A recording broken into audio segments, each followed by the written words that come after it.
Good morning, everyone. Could you please take your seats? We are about to begin.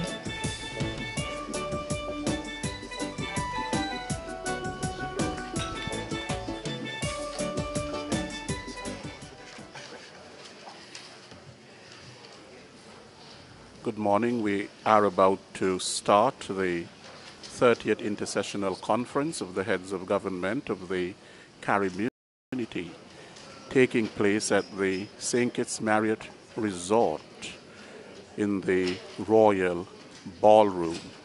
We have over 150 delegates, 8 regional organizations, 15 member states, and associate members that have gathered here in St. Kitts and Nevis for the 30th Inter-Sessional. Good morning, everyone, and welcome to the 30th, the opening of the 30th Inter-Sessional meeting of the Conference of Heads of Government of the Caribbean Community. We'll have a very short opening ceremony, beginning with a statement by Ambassador Irwin LaRocque, the Secretary General of the Caribbean Community. Ambassador LaRocque. Ambassador Irwin LaRocque, who is the National of Dominica. He assumed the office of Secretary General of the Caribbean Community on 15th of August 2011, following his selection by the Conference of Heads of Government of CARICOM. Dr. the Honorable Timothy Harris, Prime Minister of St. Kitts and Nevis and Chairman of the Conference of Heads of Government of the Caribbean Community. Most Honorable Andrew Holness, Prime Minister of Jamaica and outgoing Chairman of the Conference of Heads of Government. Other distinguished Heads of Government, members of the Cabinet of St. Kitts and Nevis, Honorable Ministers of the Community, heads of regional institutions, members of the Diplomatic Corps, representatives of the media, people of the Caribbean. In welcoming you all to this 30th Inter-Sessional meeting of the Conference of Heads of Government, I do so acutely aware of the need more than ever for us as a community to define, pursue, and secure our interests in a regional and international environment increasingly in flux and in complexity. The government and people of St. Kitts and Nevis have provided us with an atmosphere that is conducive for such discussions, allied with excellent arrangements to conduct our affairs. I am sure everyone will join me in thanking Prime Minister Harris for the generous hospitality. Thanks and gratitude must also be extended to the Most Honorable Andrew Holness, Prime Minister of Jamaica, for his leadership of the community during his tenure as chairman.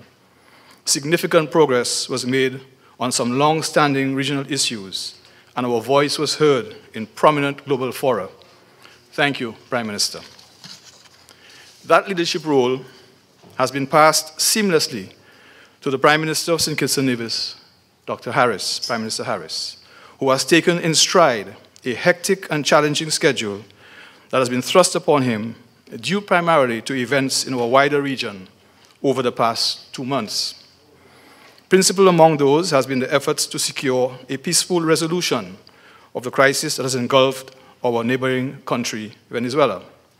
Our heads of government have had 2 emergency meetings earlier this year to find a way forward in that regard. We are acutely aware of the consequences of any alternative solution, and with our like-minded partners have stressed the need for an internal and meaningful dialogue without which the situation could become disastrous. The community maintains that the solution must come from among the Venezuelan people and abides by the internationally recognized and accepted principles of non-interference, non-intervention in the affairs of states, respect for sovereignty, adherence to the rule of law, and respect for human rights and democracy. And that principle of non-interference also applies as we confront a persistent threat to our efforts at development. I refer to the labeling of our countries by the European Union as non-cooperative tax jurisdictions that refuse to comply with what they determine to be tax good governance standards. The requirements for compliance are encroaching on our sovereignty and reek of a bygone era which came to an end with our political independence. The onerous requirements being imposed are constantly shifting and go beyond those established by the OECD. Financial services provide significant revenue for many of our member states and therefore are an important source of domestic resources. The mobilization of domestic resources was recommended by the United Nations Addis Ababa Action Agenda as a major part of the finances needed to achieve the UN Sustainable Development Goals. Our member states are committed to accomplishing those goals, which would help us build resilience against our inherent vulnerabilities. But one may ask, is the aim of the EU to destroy the international financial services in our region? And if that is so, it would be a frontal attack on the economies of our affected member states. Ironically, a recent study by a tax specialist group pointed out that countries like ours, currently blacklisted by the EU, are responsible for just 1% of the financial services affecting EU member states. Last week, the Honorable Alan Chastanet, Prime Minister of St. Lucia, led a CARICOM delegation to engage the EU on this issue. I would like to thank the government of Romania, the current chair of the EU, for giving us the opportunity to speak for the first time to the chairman of the council that determines compliance. This was denied to us previously. It demonstrates Romania's openness to dialogue to get an understanding of the position of our member states. And I also want to thank Prime Minister Chastanet for leading an excellent delegation and engaging in some difficult discussions in Europe. The situation in our member state, Haiti, is also a cause for concern. The deaths and violent confrontations that have marred protest actions are highly regrettable.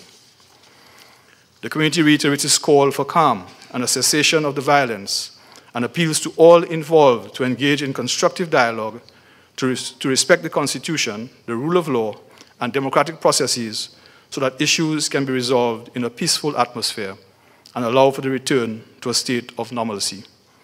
CARICOM stands ready to assist in any way possible to end the disturbances which are destabilizing the country. The shadows cast by these issues cannot detract us from a path that will advance the CARICOM single market economy, improve regional transportation, and maintain our security architecture. Progress in all three areas is critical to strengthening our integration movement and, importantly, to improving the lives of the citizens of the Caribbean community.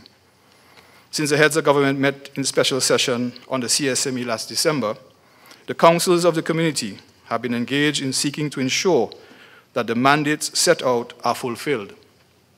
There have been 3 meetings of the Council for Trade and Economic Development, 2 by the Council for Human and Social Development, 1 by the Community Council, and 1 by the Legal Affairs Committee. The culmination of those activities has resulted, among other things, in the finalization of an agreement on public procurement that would open the regional market for goods and services procured by public entities. We have also finalized an agreement on the return or sharing of recovered assets from criminal activity. Those 2 legal instruments are ready for adoption by the conference. The momentum which was started last year must be maintained to continue to give ourselves every chance of making integration a lived reality for the people of CARICOM. We have shown time and time again that CARICOM can accomplish great things when we work as a unit, whether it is regionally or internationally. The leverage of our 14 votes in international fora must continue to be used to our advantage. That unified force must be the vehicle to propel us to build a community that is prosperous and caters to the needs of our people. It should guide us in our deliberations here in St. Kitts and Nevis. I thank you.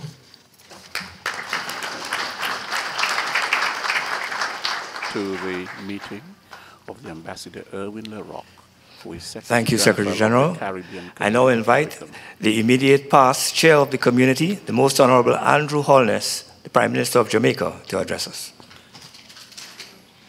The past chair of the Conference of Heads of CARICOM will now address the Dr. the Honorable Timothy Harris, Honorable Michael Prime Minister of St. Kitts and Nevis, and current chairman of the Caribbean Community.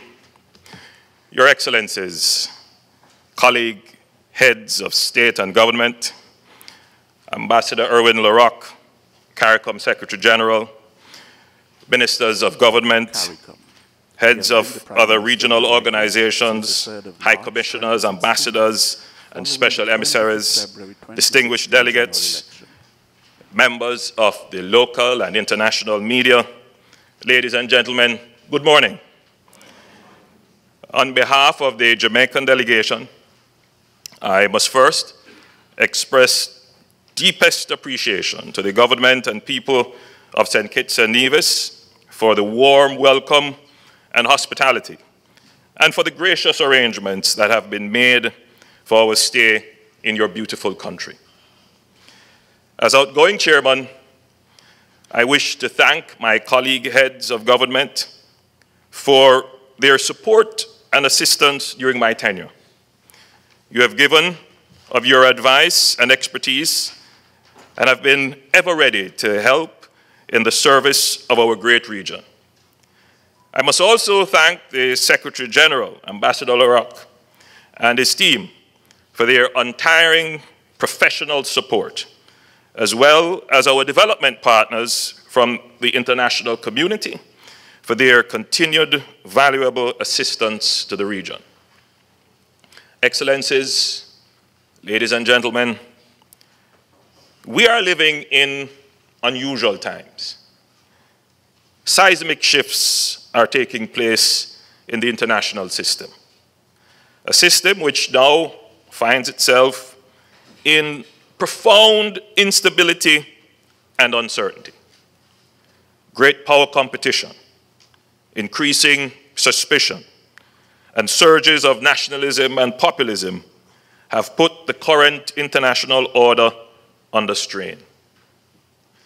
As a region, we must remain true to our core principles, and we must also act decisively and strategically to seize opportunities that the changing world circumstances present in the interest of the development of our countries and our people. During my tenure as chairman of the conference, the focus was primarily on overcoming the inertia which has, for too long, characterized our regional mechanisms and significantly impaired our ability to simply get things done. It was also important for us to press for progress on matters which would enable the average Caribbean man and woman to experience CARICOM in a real and tangible way through implementation of the free movement regime. I was honored to have been able to serve the community over a period which has been marked by some noteworthy achievements, including the successful hosting of the 39th regular meeting of the conference last July in Montego Bay, where we made a giant leap forward to respond to the circumstances of our community nationals, that they be treated fairly, with respect and dignity. In this regard, we adopted the procedures on the refusal of entry and agreed to implement them by August 2018. Another historic step was taken during the 39th session by some member states who demonstrated their firm commitment to ensure that the free movement of skills provisions in the Caribbean single market and economy regime not only work for the principal beneficiaries, but also their families through their signature of the Protocol on Contingent Rights. 10 countries have so far signed that protocol. Importantly, we placed attention on fast-tracking the long overdue inventory of our institutions, systems, and processes, inspiring a bold assessment of how we utilized the last 45 years and the extent to which we delivered on the commitments we had embedded in the Georgetown Accord. This effort was greatly facilitated by the report on the Commission to review Jamaica's relations within the CARICOM and CARIFORUM frameworks. I'm gratified that the conference has allowed for extensive discussions on the recommendations outlined in the report. It is our hope that it will continue to serve as a useful analytical tool to assist us in determining what could be of most benefit to achieving our objectives going forward. As agreed in July, several heads met in September in the Prime Ministerial Subcommittee chaired by Prime Minister Motley. and again in a special session in December 2018, where we focused on our agreement to discuss more fully and frankly the CCRC report and implementation of the CSME. The meeting was graciously hosted by Prime Minister Rowley in Port of Spain and delivered the St. Anne Declaration, which cemented our resolve that we must give impetus to the CSME. Among other decisions, accordingly, we reclaimed the objective of economic growth and development and emphasized the central role of our private sector and labor in assisting the region on this path. The importance of the private sector to spur growth and development in our region has been further recognized by the agreement to take all necessary steps to allow our mutual recognition of companies incorporated in a CARICOM member state. In addition, in order to diversify the range of skills available under the free movement regime, we have decided that agricultural workers and security guards will be added to the agreed categories of skilled nationals who will be entitled to move freely and seek employment within the community. We also confirmed that beauty service practitioners and barbers can move and work as artists. Indeed, these are significant elements that will help to debunk the myth that free movement of skilled personnel caters only for a few. Strategic engagement with our external partners remains of critical importance to furthering our development agenda. This is why much of my focus was geared towards strengthening relations with our bilateral, regional, and international development partners. This includes our engagements with the President of Chile and Cuba during the 39th session of Heads. In July 2018, I represented the community at the BRICS Plus Summit in Johannesburg, South Africa, where the opportunity was used to reiterate the urgent need for Caribbean countries to gain access to new sources of financial support for the implementation of the Sustainable Development Goals.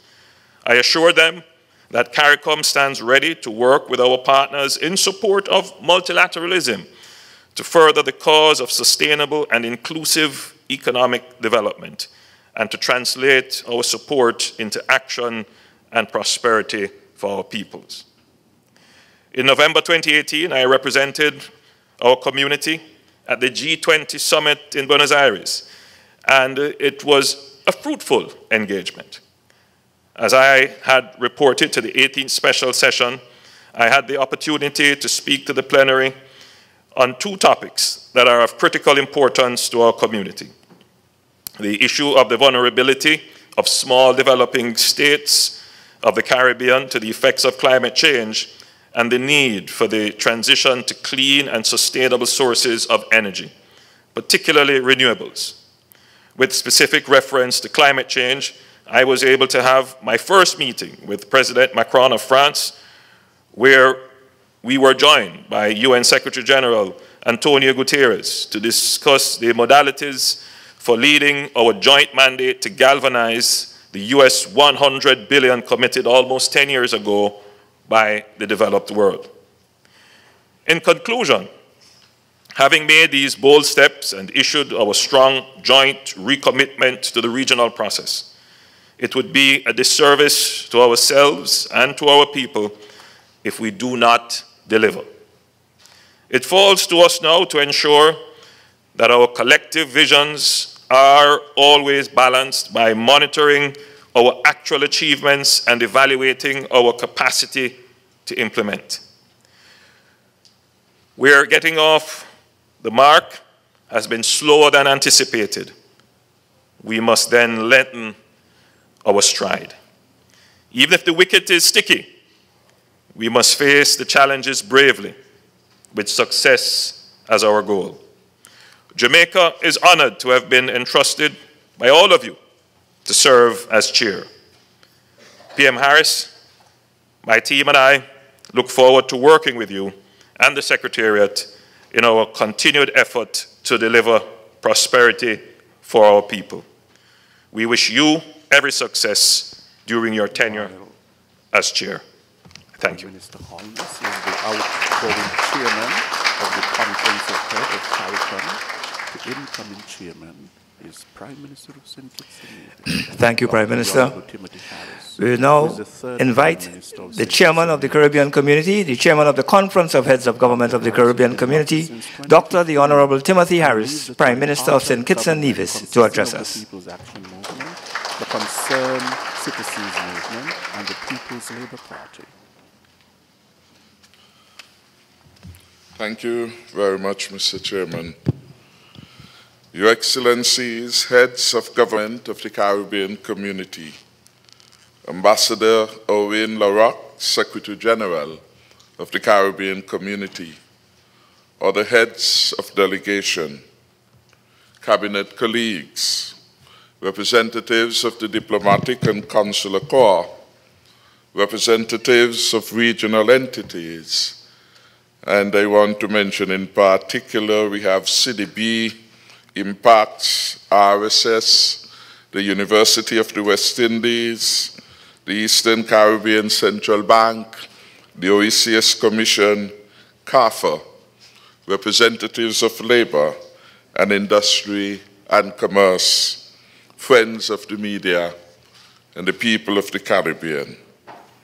It is with great pleasure that I welcome all of us here and all of you who are visiting St. Kitts and Nevis in particular to the beautiful Federation of St. Kitts and Nevis. I trust that while you are here, you will find the time to enjoy not only the warm hospitality of our people, but also the amazing beauty of our country. This small country of St. Kitts and Nevis has become the home for many persons from our region and beyond. At the outset, allow me to acknowledge the exemplary leadership of the community by the immediate past chairman, Prime Minister Holness of Jamaica. Could we give him a round of applause for his contribution to our integration efforts? Colleagues, although it has been only 2 months since I became chair of our community, the level of engagement has made it appear to be of a longer duration.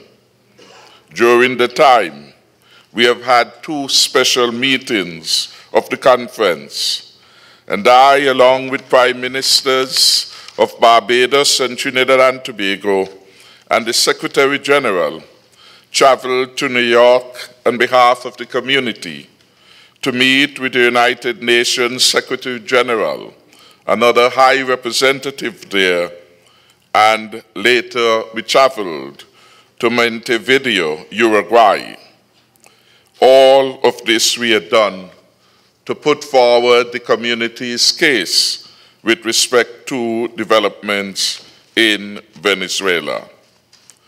I have also been to Guyana, where I visited the Secretariat, and I held discussions with His Excellency President Granger on a number of community issues.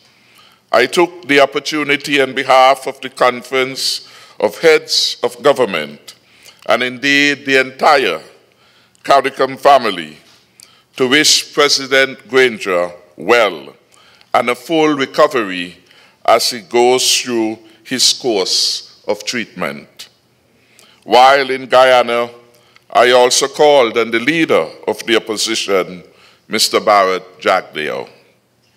It has been a busy introduction to the chairmanship of CARICOM. What that has done, however, is to strengthen my belief in the value of the integration movement. It has also made me better appreciate the role of the chairman, the high investment of time and other resources which our integration efforts require. We, the people of the region, owe a debt of gratitude to our CARICOM Secretariat, the Secretary General, and all the employees there for the sterling work they do each day and for which they deserve even better rewards and a higher level of appreciation. So could we give them a round of applause? During my visit to Guyana and the holding of the special conferences there, I see them at work, doing outstanding work, working lengthy hours, and their hearts were full of love, love for our people and love for our region. So Estri conveyed to them my deep appreciation as chairman for the outstanding work which I saw with my own eyes. The power of unity, when it is channeled with purpose to achieve an objective, can provide remarkable results. It must therefore be used to inspire us to do what is necessary to make the CARICOM single market and economy the vehicle that we want to propel our sustainable development and make a positive impact on the lives of the people of the community. Colleague Prime Minister of Barbados has shown a tenacity and diligence in advancing the CSME agenda on behalf of our people, and this is worthy of commendation. Clearly, more is achieved when we work together. We have to do and be better at resolving the seemingly intractable challenges to provide affordable, safe, and efficient transportation for the people and goods around our region. Unity of purpose must be at the fulcrum of our efforts to build a strong, progressive, and prosperous CARICOM community. We must use it as the foundation upon which we support our security architecture through providing the resources for the agencies that serve and protect us. Together we must work to reduce the level of violent crimes in our region, preserving the peace and tranquility consistent with our acceptance of our region as a zone of peace. That power of unity must be our weapon and shield in the global arena as we seek to advance and defend our own interests. As small states, it is our duty to stand together and advocate for the adherence to the principles espoused and codified in the international multilateral organizations and institutions. It is our only hope to stymie those who would conduct global affairs on the basis of might being right. In that regard, our community could be justifiably proud of our stance and efforts to help the people of Venezuela resolve their crisis. I have no doubt in my mind that the principled position taken by CARICOM, working with like-minded countries, has prevented so far a catastrophe on our borders. We will continue to urge that dialogue is the only way to achieve a lasting solution. I commend Prime Minister Motley of Barbados and Prime Minister Rowley of Trinidad and Tobago and our Secretary General for their commitment and dedication to our efforts at promoting and supporting a peaceful resolution to the situation in Venezuela. Those two prime ministers were part of the triad, if you will, of CARICOM leaders who were designated by the conference to lead some of the international diplomacy which we pursued on behalf of the region. Peace in Venezuela portends well for peace in our region. And equally as we work hard to achieve peace in Venezuela, we equally wish for a peaceful resolution of the issues in Haiti. Haiti has played such a pivotal role, pioneering role, in the freedom fight for the people of African descent and the people of the region, that it will be good if Haiti would again achieve a position of preeminence in the onward development of our region. Let me note and commend Prime Minister Chasney of St. Lucia for taking on another international challenge on behalf of us all. Last week, he led a delegation which made our case forcefully to the European Union and its agencies with respect to the labeling of our countries as non-cooperative tax jurisdictions. That practice is being followed by individual member states of the EU. The continuous addition of onerous requirements to comply with new regulations is tantamount to cruel and unusual punishment.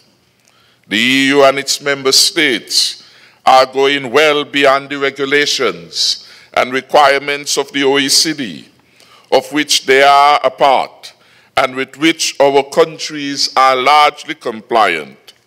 Further, the selective application of the strictures does not apply to everyone and has a distinct bias.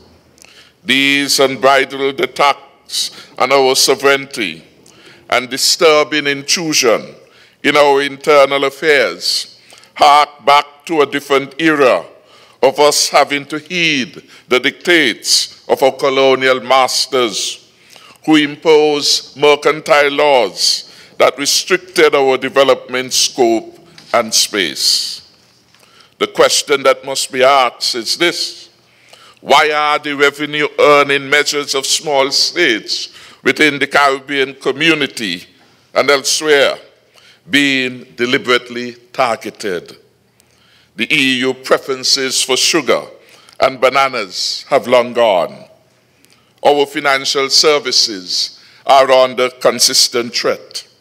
The denial of correspondent banking services affects our tourism sector and indeed our capability to engage in international transactions, such as when credit card transactions are delayed, and also affects remittances, a significant financial element in many of our small economies.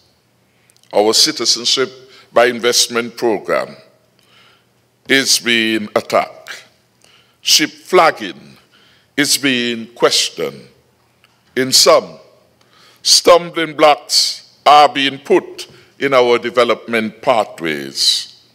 How are we then to finance and achieve the development which our people deserve? These matters are compounded by the increasing effects of climate change, with the plethora of climatic events wreaking havoc and necessitating heavy reconstruction costs. Invariably, to meet these costs, we have to add to our already heavy debt burden. We also have to note the inextricable link between climate change and health. The challenges which climate change poses to the achievement of our healthcare goals are matters which we must continue to consider and debate. To exacerbate the problem, many of us are unable to source concessional development financing, having graduated out of access by the use of GDP per capita as the major criterion, rather than the more comprehensive vulnerability index. We have to press the case at every level that, as the International Monetary Fund has recognized, we have significant vulnerabilities that set us apart from other middle-income states. It is therefore mandatory that the vulnerability be the major criterion in determining access to concessional development financing. This is a cause for which we must continue to advocate fervently. Colleagues, these are not easy times, but we have been there before and we emerge unbowed. In today's world, we must reposition CARICOM.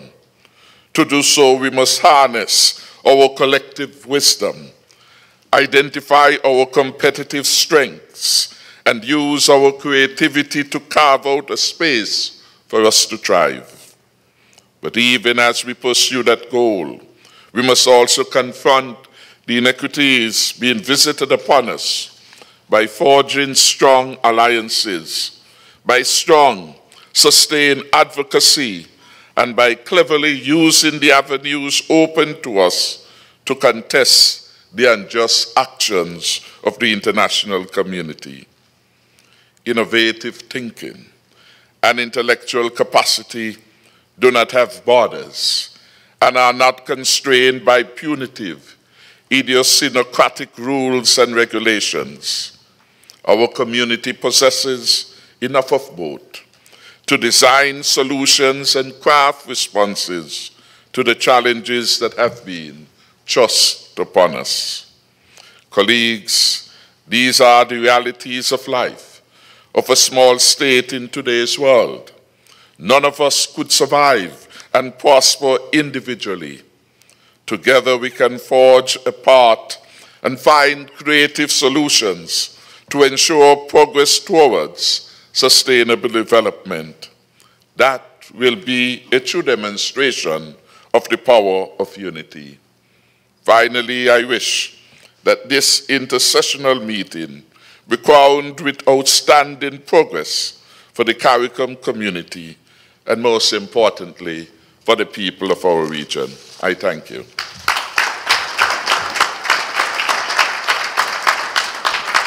just had the address given by the current chairman of CARICOM. Thank you, Prime Minister. This brings us to the end of the opening ceremony, but before I close, someone has dropped a key for the Royal St. Kitts Hotel on the floor here. I wouldn't announce the room, but if you miss your key, I have it at the far end of the room. Thank you all very much. To the end of the meeting, there will be a press conference in which a communique will be given to the media. Thank you very much for joining our broadcast and live stream today, coming from St. Kitts and Nevis, the St. Kitts Marriott Resort and Royal Beach Casino.